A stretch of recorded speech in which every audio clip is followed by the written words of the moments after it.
ఇంతకుముందు కూడా ఒకసారి కర్నూలులో ఇదే యొక్క న్యూస్ విషయమై కేసు అయితే అక్కడికి మా హస్బెండ్ నా భర్త తనంతటా తాను వెళ్ళి ఎంక్వైరీకి అటెండ్ అయితే అక్కడ 3rd డిగ్రీ ప్రయోగించారు కాబట్టి ఈ కేసులో భయపడి పోలీస్ స్టేషన్ వెళ్ళలేకపోయారు. ఆ విషయంలో మళ్ళీ ఇప్పుడు వచ్చి దౌర్జన్యంగా లాక్కెళ్ళారు.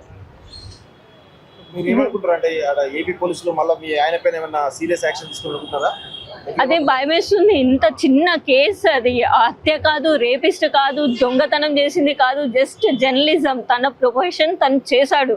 దానికి ఇంత కేసు చేసి ఇంత